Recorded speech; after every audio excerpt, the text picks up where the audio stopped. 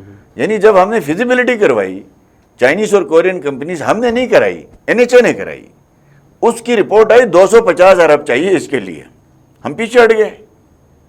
اس کی آج یہ کہتے ہیں ہم فیزیبلٹی کروا رہے ہیں. کیوں کرا رہے ہو بھائی؟ فیزیبلٹی تو بنی ہوئی ہے, منسٹری آف کمیونیکیشن نے بنوائی ہے. تو اگر آپ 250 ارب روپے لگا کے شونٹر ٹنل بنا سکتے ہو تو بنا لو. کدھر ہے شونٹر ٹنل کا منصوبہ؟ ہے پی ایس ڈی پی میں, اس وقت پی ایس ڈی پی میں ہے. استور ویلی روڈ ہے شونٹر, استور ویلی ریڈ کہاں ہے, کدھر ہے؟ میں آپ کو عرض کر دیتا ہوں. میں ابھی آپ کو بتا دیتا ہوں کہ انہوں نے کہا نا کہ 29 منصوبوں کے لیے 40 ارب روپے مختص کیے گئے federal P S D P میں. ہمارا لوکل میڈیا بعض چیزیں, چونکہ یہ پی ایس ڈی پی اے ڈی پی یہ ان کا ایک سبجیکٹ ہوتا ہے جس میں ہم لوگ اس میں زیادہ گھسے ہوتے ہیں, ہمیں زیادہ تھوڑے بہت انفارمیشن ہوتی ہے. کل میں نے پریس کانفرنس میں بعض صحافیوں سے پوچھا, بھئی آپ نے کہا کہ 47 ارب فیڈرل گورنمنٹ نے P S D P annual development budget کیا. وہ خدا کے بندو, ریگولر اور ڈیولپمنٹ میں فرق کرو. یہ 47 ارب جو کیا ریگولر بجٹ کیا ہے, ڈیولپمنٹ میں کہاں 47 ارب روپے آ گیا؟ آپ اپنی کریکشن کریں. تو اسی طریقے سے اب آپ کو میں عرض کر دیتا ہوں, انہوں نے 370 ارب کا کہا تھا, اور اب آ کے جو پلان پیش ہوا ہے فیڈرل بجٹ میں 162 ارب کا پلان پیش ہوا. اس میں سے 40 ارب روپے انہوں نے کہا کہ ہم مختص کرتے ہیں, یعنی 370 ارب سے 40 ارب پہ آ گیا. اب اس 40 ارب کے اندر آن گوئنگ اسکیمیں ہیں, میں ابھی آپ کو عرض کر دیتا ہوں. ان آن گوئنگ اسکیموں کے لوکیشن ہے لاسٹ ایئر کی. گلگت شکردو روڈ کس کا منصوبہ ہے؟ نون لیگ کا. نون لیگ آپ کے دور میں جو ہے نا 4 سالہ تھا اس کا, 3 سال ہو گئے ہیں, آخری ابھی 20% کام رہ گیا ہے. 8.5 بلین اس کی جو ہے وہ بل ہے ایف ڈبلیو کا, وہ اس 40 ارب میں شامل ہے. ٹھیک ہے جی. یہ ہینزل ہائیڈل پروجیکٹ جو ہے وہ 2016 میں پی ایس ڈی پی میں آیا, 2018 میں ہم نے ٹینڈر کیا اس کا. گنڈاپور صاحب نے اس ٹینڈر کو رکوایا جی اس کا ریٹ زیادہ آیا ہے کہہ کے, اور اس کا جو ہے وہ 1 سال 1.5 سال روکنے کے بعد دوبارہ اس کا ٹینڈر کیا, ایف ڈبلیو کو دیا 2 ارب روپے, ہمارا جو ریٹ تھا اس سے زیادہ کر کے. اب اس کے لیے 3 ارب روپے کی لوکیشن ہے. وہ اسکیم کون سی ہے آپ ابھی چیک کر لیں. اگر ہینزل ہائیڈل پروجیکٹ 2017-16 سے onward P S D P میں نہیں ہے, اس کے لیے رقم مختص نہیں ہے, تو میں اپنی سیاست ریزائن کر دوں گا. 2 ارب ہو گئے, کتنے ہو گئے جناب؟ یہ 9 ارب روپے آپ کی یہ آ گئے. گلگت نلتر ایکسپریس وے کس کا منصوبہ ہے؟ اس میں 2 رائے ہے, ہر ایک جانتا ہے نا کہ پی ایم ایل این کا منصوبہ ہے. ہمارے دور میں ٹینڈر ہم نے خود صوبے میں کیا ہے ٹینڈر, اس کا 70% کام ہوا ہے, اس کا بھی 30% کام رہتا ہے. اس کے انہوں نے ریوائز کیا ہے, فیڈرل گورنمنٹ نے اس کو ریویژن میں ڈالا ہے, ریوائز کر کے اس کے لیے 2.5-3 ارب روپے رکھا ہے. یہ کتنے ہو گئے؟ 13 ارب روپے. کارڈیالوجی ہاسپٹل کس کا ہے, کس کا منصوبہ ہے؟ نواز شریف صاحب نے ہی دیا نا, بلڈنگ تیار ہے نا, ان کی گورنمنٹ تو بن کے ابھی 6 مہینے نہیں ہوئے. اس کے لیے انہوں نے 2 ارب روپے رکھے ہیں, اکوپمنٹس اور مشینری وغیرہ کا اس کا پارٹ تھا, اس کا حصہ تھا, مختص کیا. یہ آگے 14 ارب روپے, یعنی میں اپنے منصوبے آپ کو گنتی کر کے بتا رہا ہوں. 16 میگا واٹ نلتر ہے فیز 3, یہ 2014-16 میں ٹینڈر ہوا, این ایل سی کے پاس ہے یہ کام, اس کے ایچ ایم سی کے پاس ہے. اس کے لیے انہوں نے 8 ارب روپے رکھے ہیں, اس کا بھی جو ہے وہ اگلے سال کمپلیشن ہے اس کی.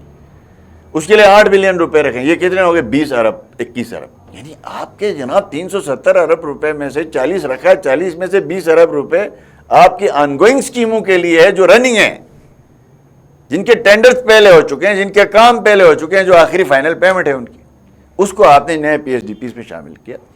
اب آپ آ جائیں جی, ہماری جب گورنمنٹ بنی تھی 2015 میں, اس وقت صوبے کا اینول ڈیولپمنٹ بجٹ جو تھا وہ 7.5 ارب روپیہ تھا پیپلز پارٹی کے دور میں, اور ان میں سے 5 ارب لیپس ہو چکا تھا, 2.5 ارب روپے ٹوٹل خرچ ہو گئے تھے. ہم نے وہ 5 بھی واپس لایا. ہم نے پہلے سال صوبے کا اینول ڈیولپمنٹ بجٹ دگنا کیا, 14 بلین کا ہم نے بجٹ پیش کیا. اب ہمارے طرح اگر ہم تو ایک جو ہے وہ عوام کے پراپر مینڈیٹ کے ساتھ آئے تھے, اگر ان کا کلیم ہے خان صاحب کو اتنا پسند ہے جی بھی, تو ہمارا نواز شریف صاحب نے اینول ڈیولپمنٹ بجٹ 19 ارب پہ ہم گئے تھے, افاد کے 2 ارب روپے ملا کے 19 بلین پہ. وہاں سے خان صاحب نے ان 3 سال میں بجٹ کاٹتے کاٹتے ہمارے 13 ارب پہ لیا.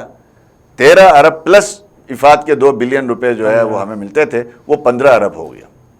اب 15 ارب کے اوپر ہونا کیا چاہیے تھا, ایک نئی حکومت آ گئی ہے, ان کی جعلی آئی ہے, جیسے بھی آئی ہے, پی ٹی آئی کی گورنمنٹ بنی ہے صوبے میں, تو اب یہ 15 ارب ہونا چاہیے تھے انفلیشن کے اعتبار سے ہی.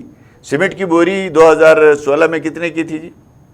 450. آج کیا کی؟ 750 کی ہے.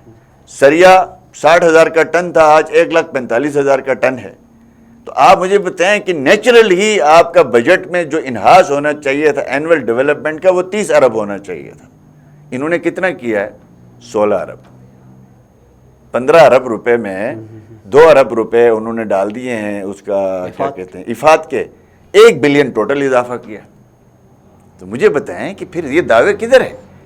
المختصر یہ کہہ سکتے ہیں جتنے بھی پروجیکٹس آپ نے بتائے پی ایس ڈی پی کے اسپیشلی, وہ سارے کے سارے آپ کے دور سے چلتے آ رہے ہیں, وہیں ان کے لیے رقم ایلوکیٹ کی ہے, نیا کوئی پروجیکٹ نہیں ہے. وہ مجبوری ہوتی ہے جی, وہ تو آپ نے لازمی بات ہے. آج یہ پی ٹی آئی کو پروجیکٹ شروع کرتی ہے بالفرض, یہ میں مثال دیتا ہوں, آپ کی چھوٹر روڈ شروع کرتی ہے, یہ 10 سال میں بنے گا. اگلی کوئی حکومت آئے گی تو کیا وہ پیسے نہیں دے گی؟ ایلوکیشن ہوگی. اچھا حافظ صاحب, دوسری بات, ہم کانسٹیٹیوشنلی امپاورمنٹ کی جب ہم بات کرتے ہیں گلگت بلتستان میں, بھئی ہمیں یہ اس طرح سے امپاور کرنا چاہے, کاؤنسل ہمارے پاس بڑا ایک ترش سبجیکٹ رہا ہے, ایک ایسا ایک ہاؤس رہا ہے جو ایز سچ اس طرح انفلوئنشل نہیں رہا ہے جس طرح یہاں کی منتخب اسمبلی رہی ہے. ابھی پھر سے کاؤنسل کے انتخابات کی گونج بھی گردش کر رہی ہے, آپ کی اپنی پارٹی بھی جو ہے نا کوشش کر رہی ہے کہ بھئی ہونا ہے. واقعی اس کی ضرورت ہے کاؤنسل کی, یا پھر نہیں کاؤنسل کے بدلے ہمیں پارلیمان میں بھیجا جائے جو ملک کا مین پاور ہاؤس ہے؟ حقیقی جو ہماری جو نمائندگی ہو سکتی ہے وہ تو پارلیمنٹ آف پاکستان میں ہی ہو سکتی ہے, جس کے لیے سرتاج عزیز رپورٹ بنی, جس کے تحت ہم نے اختیارات 2018 کے آرڈر میں لا کے جی بی میں ٹرانسفر کیے. اب صرف کیا رہ گیا تھا؟ فیڈرل میں نمائندگی رہ گئی تھی, کانسٹیٹیوشنل پروٹیکشن رہ گیا تھا. یہی تو انہوں نے اس الیکشن میں وعدہ کیا تھا, اس الیکشن میں یہی وعدہ کیا نا. سیاسی غیر سیاسی قوتیں سب یہ کہتی تھی کہ صوبہ بن رہا ہے, اس اسمبلی سے قرارداد بھی کروائی گئی, حالانکہ ہم نے آلریڈی قراردادیں کی ہوئی تھی. اب ہم یہی پوچھتے ہیں کہ یہ جو لالی پاپ دیے گئے نا بڑی بڑی اسکیموں کے اعلانات وغیرہ, وہ صوبے سے توجہ ہٹانے کے لیے. آپ بتائیں, آپ بہت ایکٹیو صحافی ہیں, ملک کے حالات جانتے ہیں. پرائم منسٹر پاکستان کو ادھر بلایا گیا تھا نا 1 نومبر کو, اس نے اپنے زبان سے کیا کہا تھا؟ بالکل کہا, پروویژنل پروونس بنانے کے لیے جو ہے کانسٹیٹیوشنل نہیں کہا تھا, پروویژنل عبوری ہے. تو عبوری تھا لیکن کانسٹیٹیوشنل نہیں نا. عبوری صوبہ تو آپ اس وقت بھی ہیں, کانسٹیٹیوشنل نہیں ہے. صوبائی سٹیٹس تو ابھی بھی آپ انجوائے کر رہے ہیں نا میرے بھائی. آپ کے صوبے کا چیف منسٹر ہے, گورنر ہے, آپ کی اسمبلی ہے, اس اسمبلی کے پاس لیجسلیشن کے وہ سارے پاور ہیں جو سارے اسمبلیوں کے پاس ہیں صوبائی. اب پرابلم کیا ہے کہ ہمارے پاورز وقتاً فوقتاً ایگزیکٹو آرڈر سے وڈرا ہوتے ہیں, اس لیے ہمیں چاہیے تھا کانسٹیٹیوشنل پروٹیکشن. ہم نے جو سرتاج عزیز رپورٹ کے اندر جو ہماری ریکمنڈیشن تھی کہ وہ یہی تھی کہ پروویژنل کانسٹیٹیوشنل اسپیشل پاورز, چونکہ 15 لاکھ آبادی میں صوبہ تو نہیں بنتا, ہمارے یہاں پہ 15 لاکھ آبادی میں ضلع نہیں ہیں ملک میں. ہم نے کہا پھر اس کا نام اسپیشل بھی رکھتے ہیں, پروویژنل بھی رکھتے ہیں, کانسٹیٹیوشنل بھی رکھتے ہیں, تاکہ ہمیں یہ ساری پروٹیکشن بھی ملے, مسئلہ کشمیر بھی متاثر نہ ہو. انہوں نے یہ وعدے کیے تھے, آج تک کیا ہوا؟ وزیر اعظم نے کوئی میٹنگ کی ہے؟ وزیر اعظم کے کسی وزیر نے کانسٹیٹیوشنل صوبے کی بات کی ہے؟ ہم یہاں پہ اصل میں ہم سیاسی لوگ ہم سمجھتے ہیں کہ ہم جلدی میں جو ہے وہ اعتماد کر جاتے ہیں اور ایک دم جو ہے وہ بہکاوے میں آتے ہیں. 2018 سے پہلے کونسل بہت بااختیار ادارہ تھا.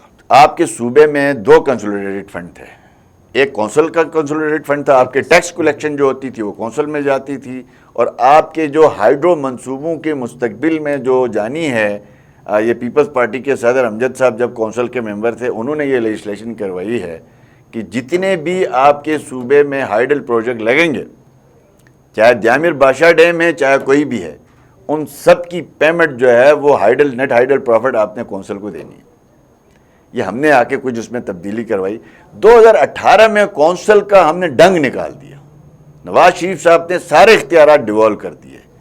منرل ادھر تھا, ہائیڈرو ادھر تھا, فارسٹ ادھر تھا, ٹوریزم ادھر تھا. ہم اس میں کوئی لیجسلیشن نہیں کر سکتے تھے, کچھ بھی نہیں کر سکتے تھے. آج اللہ کا شکر ہے کہ 2018 کے آرڈر کے تحت منرل, ہائیڈرو, ٹوریزم, فارسٹ سارے آپ کے اسمبلی کے سبجیکٹ ہیں. ان سب پہ پچھلی اسمبلی نے ایکٹ بھی پاس کیا, رولز بھی بنا دیے. آج آپ اس کے اوپر آپ کو پتہ اسی ہفتے جو مونٹینئرز کا جو ایکسپیڈیشن ہوتی ہے اس کے لائسنسنگ ہوتی تھی فیڈرل سے. ہمارے اسی ڈیولوشن کے نتیجے میں آج ایک ہفتے میں آپ کو 10 لائسنس آپ کے صوبے میں ٹوریزم ڈپارٹمنٹ نے ایشو کیے. یہ آپ کے پاس کونسل کی ضرورت نہیں ہے. نہیں, کونسل کی ضرورت کس لیے ہے؟ اگر آپ کا خلا ہے اس وقت یا آپ کو نیشنل اسمبلی میں جب تک ریپرزنٹیشن نہیں ملتی ہے تب تک آپ کی فیڈرل گورنمنٹ یہاں پہ جو فیڈرل لیجسلیٹو لسٹ ہے اس کو صوبے میں لاگو کیسے کریں گے آپ؟ ایک آپ کی یہ نہیں ہوتا, کوئی صوبہ خود مختار تو نہیں ہوتا نا. اس صوبے میں FLL کہتے ہیں کہ فیڈرل لیجسلیٹو لسٹ نافذ ہوتی ہے, پاور سے divide federal list and provincial list ہوتی ہے, ایک فیڈرل لسٹ ہوتی ہے. صوبوں میں چونکہ یہ تقسیم آلریڈی موجود ہے, ان کی نمائندگی ہے پارلیمنٹ میں, وہاں پارلیمنٹ ہی فیڈرل لیجسلیٹو لسٹ پارلیمنٹ میں بنتی ہے, ان کی ریپرزنٹیشن ہے. اب ہماری چونکہ اس پارلیمنٹ میں نمائندگی نہیں ہے, فیڈرل لیجسلیٹو لسٹ سے کوئی چیز آپ نے صوبے میں لانی ہے تو اس کے لیے ون مین کو اختیار نہیں ہوتا, اس لیے یہ کونسل ہے. اب کونسل کا ہم نے جو لیجسلیٹو پاورز ختم کر دیے تھے جو پروونشل سبجیکٹ میں ہیں, ان کا کنسولیڈیٹڈ فنڈ کا جو اختیار تھا وہ ہم نے ختم کر دیا. سپریم کورٹ جو گزٹ آف پاکستان سے نوٹیفائی ہو چکا ہے, کونسل کا کوئی کنسولیڈیٹڈ فنڈ نہیں ہوگا. ان کے جتنے ایسٹس ہیں, لائبلٹیز ہیں, یہ صوبے کے منتقل کر دیں. 3 ارب روپے گنڈپور ہمارے دبا کے بیٹھا ہے نا گزشتہ 2 سال سے, جو ہمارے پیسے ہیں صوبے کے. تو لہذا اب کونسل کی, انہوں نے تو کہا تھا, ان کے وزراء کے ریکارڈ پہ بیان ہے, ہم استعفیٰ دیں گے, کونسل کا الیکشن ہوگا ہی نہیں, اگلا تو جو ہے نیشنل اسمبلی کا الیکشن ہونا ہے. ویسے انہوں نے تو استعفیٰ کا نہیں کہا, البتہ جو پیپل باڈی کے جو صدر ہیں انہوں نے اندیا دے رکھا ہے کہ اس الیکشن کا ہم بائیکاٹ کریں گے. یا تو آپ نے جو اعلان کیا اس اعلان پہ جو ہے نا آپ عمل درآمد کرائیں, یا پھر جو ہے نا دیکھیں ہم نے تو ایسی کوئی بات نہیں کی. میں یہ سمجھتا ہوں جب تک آپ کی پارلیمنٹ آف پاکستان میں یعنی فیڈرل لیجسلیٹو لسٹ جہاں بنتی ہے وہاں آپ کی ریپرزنٹیشن نہیں ہوتی ہے, تب تک کے لیے آپ کو کونسل رکھنی پڑے گی. اچھا حافظ صاحب, جو پروونشل گورنمنٹ ہے, آپ کے پاس تجربہ بھی ہے, آپ کہتے ہیں کہ مختلف سورسز سے انفارمیشن گیدر ہوتی ہے, پھر اس انفارمیشن کی بیس پہ آپ کو مینیج کرنا پڑتا ہے. کیا خامی دیکھتے ہیں اس پروونشل گورنمنٹ میں؟ کیا بیوروکریسی کے ساتھ ان کے جو ورکنگ ریلیشن شپ ہے اس طرح کی نہیں ہے؟ کیا وہ انفارم نہیں ہے کہ آپ مینیج نہیں کر سکتے ہیں؟ دیکھیں اس گورنمنٹ کی سب سے بڑی خامی دیکھیں, ایک پرنسپل اصول ہے جی, یہ چیف ایگزیکٹو کی جو پوسٹ ہے نا, وہ اس میں آپ نالائق سے نالائق بندے کو بٹھا دیں, لیکن اگر اس کو بااختیار کر کے بٹھائیں تو وہ ڈیلیور کر سکتا ہے. اگر یہاں قابل سے قابل آدمی بٹھا دیں, اس کو بے اختیار رکھیں گے تو ڈیلیوری ممکن نہیں ہے. میں ہمیشہ عمران خان صاحب کو کہتا تھا, جب بھی ملاقات ہوتی تھی میں کہتا تھا بزدار کو بااختیار کرو, اس سے اچھا چلائے گا پنجاب. وہ کہتا تھا بااختیار ہے. میں نے کہا فی الحال کمرے میں بیٹھ کے DC تبدیل کرتے ہیں آپ, اس کو سیکٹری تبدیل کرنے کا اختیار نہیں ہے, تو کیا ڈیلیور کرے گا؟ میں یقین سے کہتا ہوں اگر بزدار کو 100% اختیار دیا جائے پنجاب میں, اس سے بہتر چلا سکتا. ہمارا پرابلم یہ ہے کہ آپ کے معلوم ہے نا, چیف منسٹر کے حلف لینے سے پہلے کابینہ بن چکی تھی, اس کے معاون خصوصی بن چکے تھے. یہ ایک وہ کہتے ہیں نا وہ چوں چوں کا مربع, یعنی آپ دیکھ لیں کہ یہ 8 بندے جنہوں نے PTI کو ہرایا تھا وہ PTI میں آ گئے, اس شرط کے ساتھ کہ وہ آپ کا PTI کا بندہ باہر کر دو. MWM ہے, اس کی اپنی ایک سوچ ہے, یعنی ایک مخلوط قسم کی گورنمنٹ ہے. پھر یہ گورنمنٹ خود ایک پیج پہ نہیں ہے, اس کا وزراء کے بیانات اخبار میں آتے ہیں, اصل CM میں ہوں. ایک گھر میں جب 2 سربراہ ہونے کے کلیم ہو جائے نا تو وہ گھر نہیں چلتا. المختصر چیف ایگزیکٹو کو بااختیار ہونا چاہیے, بااختیار ہونا چاہیے, جیسے ملا ہے, جس طرح سے مینڈیٹ ملا ہے. ہم سمجھتے ہیں کہ اس کے بغیر وہ ووٹ کو عزت دو کا ہمارا نعرہ صرف اپنے لیے نہیں ہے. ہم سمجھتے ہیں جو بزدار کو بھی بااختیار ہونا چاہیے, چیف منسٹر GB کو بھی جو قانون نے اختیار اس کو دیا ہے, اس کی کیبنٹ کو دیا ہے, وہ کیبنٹ آپس میں وہ ایک پیج پہ آ جائے. دوسرا جو لا اینڈ آرڈر ان سے کنٹرول نہیں ہو پایا گزشتہ 1 سال میں, آپ دیکھ لیں کہ آپ کی اپیکس کمیٹی کے پل جلائے گئے, جنگل جل رہے ہیں, آپ کے یونیورسٹیز کالجز جل گئی, یہاں پہ گاڑیاں جل گئی, ATA کے پرچے لگائے, ایک بندہ اریسٹ نہیں کیا. ان کے ساتھ ڈیل ہو رہی ہے, ڈیلیں ہو رہی ہیں. المختصر بااختیار نہیں ہے, بااختیار نہیں ہے. Thank you very much. اپنا حافظ صاحب, ہمارے پاس ٹائم کی بہت کمی ہے.